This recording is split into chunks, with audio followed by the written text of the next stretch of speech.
This is going to sound incredibly cliche because I used to think it was when I'd see other people say it, but all of the people that said it had something in common and they were already successful.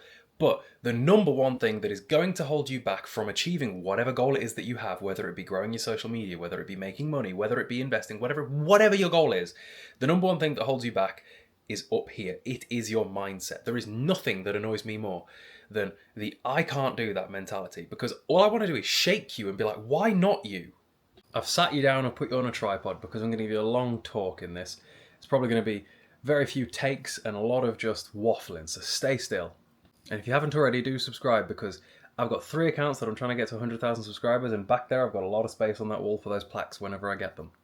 I see the I can't do that mentality all the time. People don't even have to explicitly say it. You can just tell based upon what they've said that they have that mentality.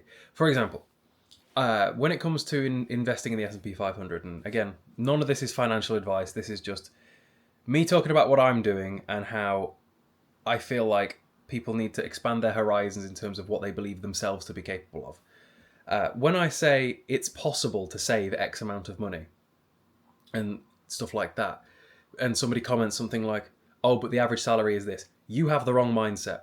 Why do you want to be average? Some people are okay with being average. In fact, I would almost be okay with being average, because the average salary, I could still invest enough money for me personally to be chilling. I could, because my outgoings are not that high, because I set myself up in that way. I have a paid off car. We bought a house well within our means so that we don't have lifestyle creep as a problem. Like, realistically, between me and my partner, we probably could have had a nicer house, but we chose not to, because in reality we didn't need it. We never ever planned to have kids. We've just got little Ruby the sausage dog, and we don't need more than 3 bedrooms. So we could have gone higher, but we would have just been paying for more space with nothing to put in it except maybe some games, you know? So lifestyle creep is often a real factor when it comes to what you do in terms of your outgoings. But why can't it be me is just something you can read into people with. And trust me, I had the same mentality. Often I find that the people that say these things are the ones that grew up in a similar situation to me, where they didn't have money. Nobody they knew had money. I'm going to, on this account, I'm probably going to repeat myself all the time, but the way that humanity and psychology works is that things have to be repeated at you, and you have to hear them a few times for them to really sink in and like change your way of thinking, or like inspire your way of thinking, or like really just sink in. It's why in school you really do touch upon the same subjects all the time. Like, bit of a side tangent here, but when I did history at GCSE, we fully spent about 1.5 to 2 years just doing Nazi Germany. I still don't think it ever sank in, because at the end I just sort of tuned it out. But like, come on now. But here's the quick description in terms of my like upbringing when it comes to money and stuff like that. My mom was a carer, my dad was an alcoholic removals man, so not a lot of money between them. He ran away when I was 13, leaving my mom a single mom, where she had to sell the house to the council, and we lived then in a council house. She then told me eventually that the most she ever earned in a year was £20,000. She didn't earn very much money at all, so we never did much. I'd never been on holiday outside of England until I was an adult. Fun fact there, I'm going to go on loads of little side tangents because I think people enjoy when I do these little stories. When I first applied for a passport, I was an adult. And apparently that's weird. Apparently that is abnormal. They invited me to go to an interview so that I could prove my identity. They wanted so much information out of me because effectively what they were trying to prove or disprove was whether or not I actually belonged in this country. That was what they were trying to figure out. Because if I didn't have a passport, what am I doing here? Sort of thing, you know? And I had to fully sit in a room opposite this bloke, and I had to describe to him the exact route that I would have taken from my childhood home to the school that I would have gone to. Literally, like, right down to road names, taking a left here, walking for X amount of minutes, taking a right there, all that sort of thing. I had to tell him my family names, what they did as professions, how long I'd known certain people, what professions they had, all that sort of thing, to prove that I was who I said I was so that I could get this passport. So, never been out of the country until I was an adult. I'd never... this is a wild one, right? I felt... Here's something I did because I just couldn't fathom how much money people had versus how much money I'd grown up with. I'm sure they won't mind me saying this.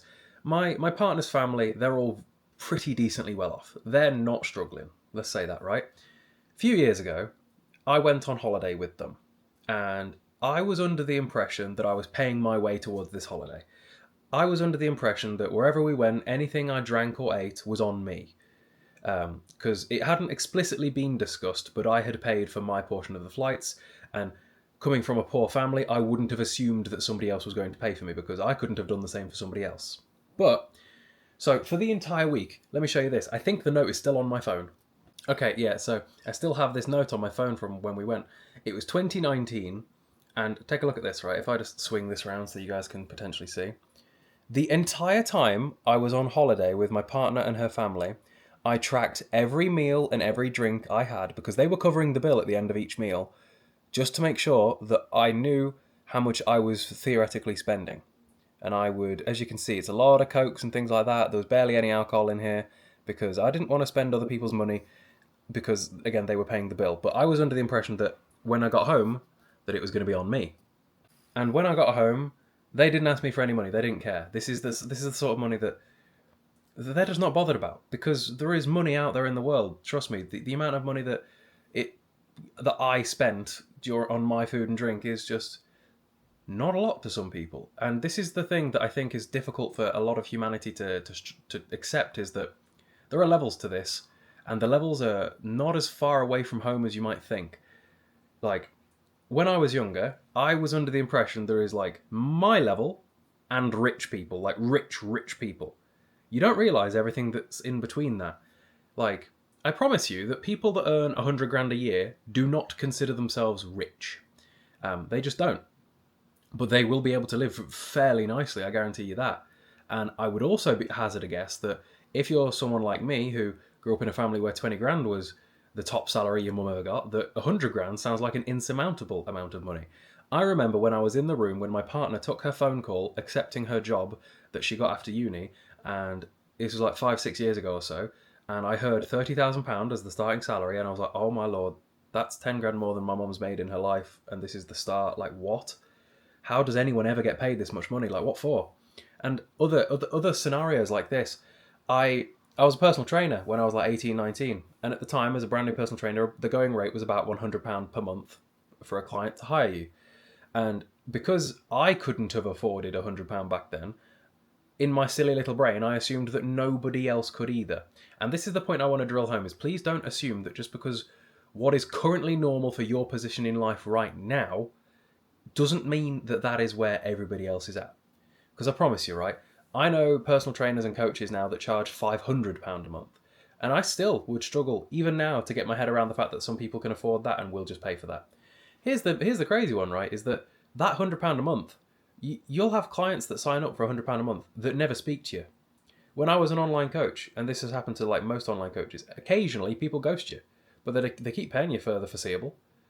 Like, I remember, I was like, I'd keep messaging this one guy, and I was like, mate, I'm gonna have to cancel you because you're not doing anything. You're not going to the gym. You're not replying to me. Nothing. But you're still paying me.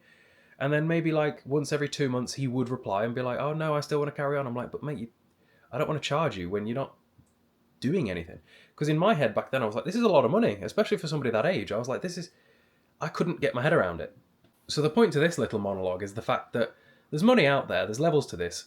And what money means to you or I or someone, depending on their point in life, isn't necessarily what it's always going to mean.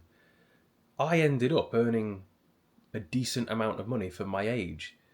The most I've earned in a year, I was 23. It was the year that I blew up on social media and started selling programs and things like that.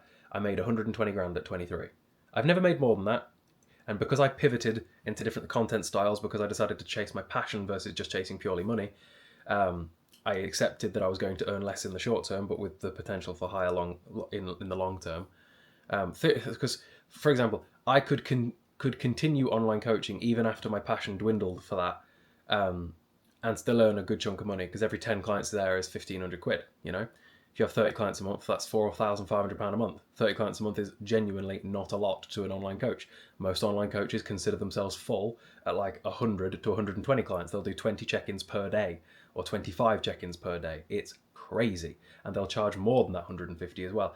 I only ever wanted to have 30 clients because that was the amount that I wanted to have, because it gave me a really nice work-life balance. But when the social media started blowing up and my passions changed and I just wanted to be a content creator instead of a coach, I let my clients, once they left, I just stopped filling slots. Like, if I had 30 clients, if somebody left, I just wouldn't fill it back up again until eventually there was nobody left. But at any given point, I could return to that and be decent, because that's just how that works. Just because you're in a position right now where a few £100 a month sounds insurmountable to put away and save, I promise you that it doesn't have to be. You have the power to change that in 1,000,001 different ways. What are you good at? How can you monetize that? Could you go and get skilled at something? There are loads of platforms that teach a skill, you know? It's never too late to learn new things so that you can use those new skills and monetize them. I was in my 20s before I ever earned enough to pay tax. I was self-employed. I was self-employed before I ever earned enough to pay tax, because when I was employed, I didn't get paid enough to earn tax. I didn't do enough hours, or my hourly rate was too low, all that sort of thing. My first full-time job, I was an apprentice working in a primary school doing business administration. And I was being paid £2.50 an hour, working 30 hours a week with 1 day a week at college for the apprenticeship side of things. Argue amongst yourselves whether 30 hours a week is full-time. It felt like full-time at 17. It was a job that I wore a suit to for 6 hours a day, 4 days a week, maybe 5. Sometimes. It depended. Not every week was a college day. And I was paid £2.50 an hour because of being an apprentice, being paid pro rata because of working in a school, for about £250 a month. And at the time, I was trying to learn to drive. And my oldest sister, who is now like 44, used to brag to me that when she was like 17, she'd learnt to drive and move out. Even though when she was 17, it was like 1995 or something crazy like that, you know, like where times were a little bit different and things cost a little bit less. So when it came to learning to drive, I had to pay for my lessons myself, had to buy myself a car, all that sort of thing. Nothing has ever in my life been handed to me. And a lot of people hear me say this and go, oh, that's nice for you. And if you say that, you've got the wrong mindset. You can change your circumstances. You just have to actually want to do it and action it. A lot of people consume content about how to change their life. A lot of people consume content about picking up a new skill. A lot of people consume content about how to make money, but very few people actually action it. Success in almost anything ever is almost never down to pure luck. It's almost never down to just pure ability. It's often down to consistency. It's your ability to continuously and relentlessly, regardless of the outcome at the time, continue to put the work in over time. It's, again, if we look at the S&P 500 and just use that comparison, right? People always say time in the market versus timing the market. Usually, just put your money in and leave it seems to just beat whatever you could be trying to actively win over time, because time wins out all the time. When it comes to building a business, when it comes to making money, when it comes to building your social medias, we'll use that as the example because that's what I'm good at. When it comes to building your social medias, it's all just invest the time, be consistent, keep doing it. Right now, every day I wake up with a new goal in terms of the amount of followers I want to gain that day. A new goal in terms of the amount of watch hours I want to get. So for example, this video you're watching right now, I really want this account to hit 4,000 hours of watch time, because that is the requirement for this account to get monetized. That and 1,000 subscribers. Typically the 1,000 subscribers is easier to obtain than the 4,000 hours of watch time. For example, I think at the time of recording this, I've got about 600 subscribers in just 2 days and about 500 hours of watch time. So we're about a quarter of the way there in the watch time, but over halfway there in the subscribers. So right now, every day I wake up and I make these videos, and when I make these videos, the thing that I've got in mind is, am I speaking in such a way that is going to keep people engaged? For example, if you're still here this far into the video, I'm doing a decent job at keeping you engaged. How many watch hours am I going to accrue over the course of all of my videos and the residual views from the previous day's videos on that day? And then I also have other goals in terms of how many videos do I want to produce on TikTok? How many videos do I need to produce per account? Because right now, I have 3 YouTube accounts that I'm trying to upload to every single day. I have 6 TikToks in total that I can upload to. Because of the focus on YouTube, I've been neglecting TikTok quite a bit, because TikTok as a platform annoys me to no end no matter what, but YouTube is a lot more stable if I can be successful with it. So once again, like I've done before, with In the short term, I've accepted right now taking a loss in income because I'm not prioritizing TikTok as much, despite the fact that it is monetized, to prioritize stuff like this where I don't earn a penny yet, but further down the line have the potential to. And that is a case of a saying that I don't know where I first heard it, but it's again something I've lived by my entire life, is if you want something to be a job and pay you like a job, you've got to treat it like a job even before it is one. And this applies to so much stuff as well. If you want to be a professional bodybuilder, right? Because again, I come from fitness world when it comes to social media and stuff like that. I'm around basically professional bodybuilders all day, every day, or lads that are trying to be professional bodybuilders, like get their IFBB pro card, like an officially recognized thing that says I am a pro bodybuilder. I'm around these guys every week. To be a professional bodybuilder, they have got to, for years, behave and act every single day like they are already a professional bodybuilder. The difference between a guy that has got his pro card and somebody that is on his way to getting a pro card is usually just, assuming they've got the genetics for it, by the way, is usually just time invested and how much time has elapsed since they began trying. That is about it. For example, one of my pals is going for his IFBB pro card this weekend. It's not a case of will he get it, it's a case of when he gets it, because that's just how work ethics work in when they've got the genetics. When genetics and work ethic combine together, you have a success on your hands when it comes to bodybuilding. That's just how that is. When you have work ethic on your side, you can do nearly anything. And again, if we're just talking about business and social media, when you have that work ethic, you can do nearly everything. Another goal I have, completely not related to social media or business or money at all. Right now I'm dieting. My total goal in terms of weight loss for this dieting phase is I wanted to go from 180 pounds, which was what I was when I returned from my Italy holiday last month, to 160 pounds, because that is about the bottom weight I was at the end of my crazy diet like last year. Sometime in last year I lost 25 kilos. It was a significant chunk of weight. 25 kilos or about 67 pounds. And because obviously bulking and cutting, right now I am 168 pounds, which is 76.8-ish kilos, and I am leaner than I was the last time I was 8 pounds lighter, which is a good sign. It means I've got more muscle and less fat than last time for the scale number to read the same. So if I can get to the same number on the scale, I will have less fat than last time by a lot, meaning that my next bulk will be more productive. So the point is that whenever anybody wants to succeed in anything ever, you set yourself little goals, daily habits and goals. You set yourself achievable, actionable things that you're going to do. Because what will never, ever result in success is complaining that you can't do it, or that it's not you, or that other people have it lucky. Another saying, I'm full of these, is don't worry about things that are outside of your control. One that people consistently keep bringing up when it comes to the S&P 500, my videos about that, is that because of inflation, the money isn't going to be worth as much by then. Okay, and what?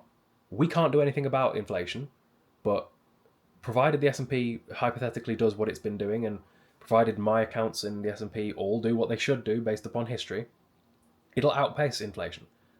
It'll still be a million at 43. I wouldn't be a millionaire at 43 just off everything else without that. Whether or not a million is worth more then than it is now, or more now than it is then, doesn't matter, because we can't change that. Do not worry about things that are outside of your control. Just try to make the most of every situation that you have the ability to do anything or influence. That is the way you succeed in life in just about anything. Again, with this account, my goal is to motivate you guys to be successful. It's not even just significantly about social media. While my expertise and my main goal is to help you guys grow your social medias, it's also just inspiration in terms of work ethic. I'm not saying you've got to quit your 9 to 5. I'm saying that if you want a better paying 9 to 5, look into what you need to do to make that happen. Because, for example, if tomorrow I decided I want a 9 to 5 like my partner has, I know that right now I cannot do that because I do not have a degree. So the move would be to go and get a degree. And then once I've got a degree, then I'd be able to get the job that she has, or at least start the career path that she has. You look at where you want to be, and this is in anything ever. Again, like fitness, we do the same thing. You look at where you want to be, and you reverse engineer the process of how you make that happen. Because that gives you actionable steps every single day that you can be ticking boxes to ensure that you are getting where you want to be. You don't lose 20 pounds overnight, but you might lose £1 a week, or £2 a week, or £1 every couple of days. Little goals, actionable goals, things that you can actively track and assess whether or not you're making progress based off of. It's that simple. Your goal could be a promotion at work. Cool. Action, how does that actually happen? For example, my partner in her 9 to 5 has just had a performance review where she's got, I think, significantly exceeds expectations. To achieve that, she knew that in the last year there were certain things that she would have to say yes to and achieve and make sure that she hit in terms of goals and things like that for the business. And she knew that as long as she achieved them, that she would likely get exceeds expectations. And you can do this in nearly anything. It's how I managed to do well in my GCSEs, even though I skived school and absolutely hated it. It was because I learned this process of reverse engineering what I need to do to be successful. For example, I hated school. My attendance percentage was something like 60%. I was constantly meetings with the education welfare officers. I was in trouble all the time for it. When I did my mock GCSEs at 16, for example, I got a U in English literature, which is a fail, a complete fail. You can't get lower than a U. I don't know what the grades are now. I know that they're numbered and not graded by letters, but whatever the equivalent of a U is now is I got that. And that was before I learned how to get high marks. I thought just try to answer the questions as best as possible, rather than answering the question in a way that you know that the examiner is looking for in terms of marking you. You say specific things, you do specific things, even if you didn't want to do it, but you know that it's how you get marks and therefore that's how you achieve that thing. It's how I passed my driving test first time. I did the same thing there. It's how I passed my theory test the first time. Here's how I passed my theory test first time with driving, and I knew that I was going to. I paid for a website that had access to every single question that could possibly come up on the theory test. And I took that theory test, what's the word? I took the theory test online in preparation over and over again until it did not matter what question it presented me with, I was able to get the right answer. Not because I knew the answer to the question it was asking me, but because I knew the sort of question and the sort of answer that it was linked to. If it says X, it is looking for Y. Find the answer that contains Y, it's correct. So I got 50 out of 50 on my theory test because I would do the mock theory tests over and over and over again until I was able to get 50 100% of the time, no matter how many times I did it. And this is something I truly believe everybody is capable of doing. It is just, again, obsessive work ethic. And when you want something, putting your effort into it until you have got it. And again, same thing with the driving test. To pass my driving test the first time, it wasn't just a case of get in the car and hope for the best in terms of how I drive. It was, what is the examiner actually looking for in terms of, like, what are the rules? So I need to make sure that I figure out what the rules are and abide by those. I need to make sure that when I do things, that I'm doing it in the correct order in terms of what the examiner wants to see, rather than necessarily what makes the most sense. Because you know that once you pass your driving test, you do things in a different way than you did before them because it makes more sense. You just do. You don't often steer your car the way you're supposed to when you're learning to drive, but you do when you're learning to drive if you want to pass your driving test first time. You don't do what makes sense. You do what you need to do to get the goal that you're trying to achieve ticked off. That is life. That is how you win. You apply this mentality in everything that you do, and I promise you will succeed. Do not be that person that sits there and says, it can't be me, because it can. I don't care what the goal is. I don't care how old you are or where you came from. If where I came from I was capable of turning my life around, so are you. You can do it. I absolutely promise you. Like, please, just never be the guy that is not me, why not me, all that sort of thing. Why not me is a better question to ask. Why not me means that you're accepting that everybody else probably thought the same. For example, if you look at your favourite social media influencer, when they first started, they probably didn't exactly plan to get as big as they got. Often, when you blow up fairly by accident. Like, I went from 10,000 to 250,000 on my very first account in the space of a few weeks. That was a complete accident. I never expected to get 250,000. When I first started, the goal was just get enough clients, and you didn't need a massive following for that. And then when I ended up with a load of followers, I ended up then pivoting in terms of what I was going to do business-wise. But so often, very few people plan to get as big as they get. So, like, don't say why not you, because it can be you. Say, if them, then yes, it could be me. And then you look at things in terms of success leaves clues. What are successful people doing in anything you wish to be doing? Emulate and copy that. Take the average of the 10 best people that do what you want to do, regardless of what that is, by the way. If you're trying to be a mechanic, look at the 10 best mechanics you know. What is the average of all of them? What are the things that they all do? Look at the 10 best business people and how they run their things. Success always leaves clues. The 10 best tattoo artists, what do they do? How do they run the show? What are they doing behind the scenes? Everything ever. I remember I discovered this at one point and it blew my mind. It's like, there is always, in every niche in life, in every workstation, something you do not understand, that you do not fathom behind the scenes about the way things are run. That is always how that is. Whatever you guys are watching this, whatever your job is, I promise you that you could probably name something to do with your job that unless you did your job, people wouldn't even consider being a part of your job. You just could. Like, there are so many skills that are required as a content creator. You got to be capable of speaking on the camera. You got to be an editor. You got to be an assistant. You got to be a scheduler. You got to be an accountant.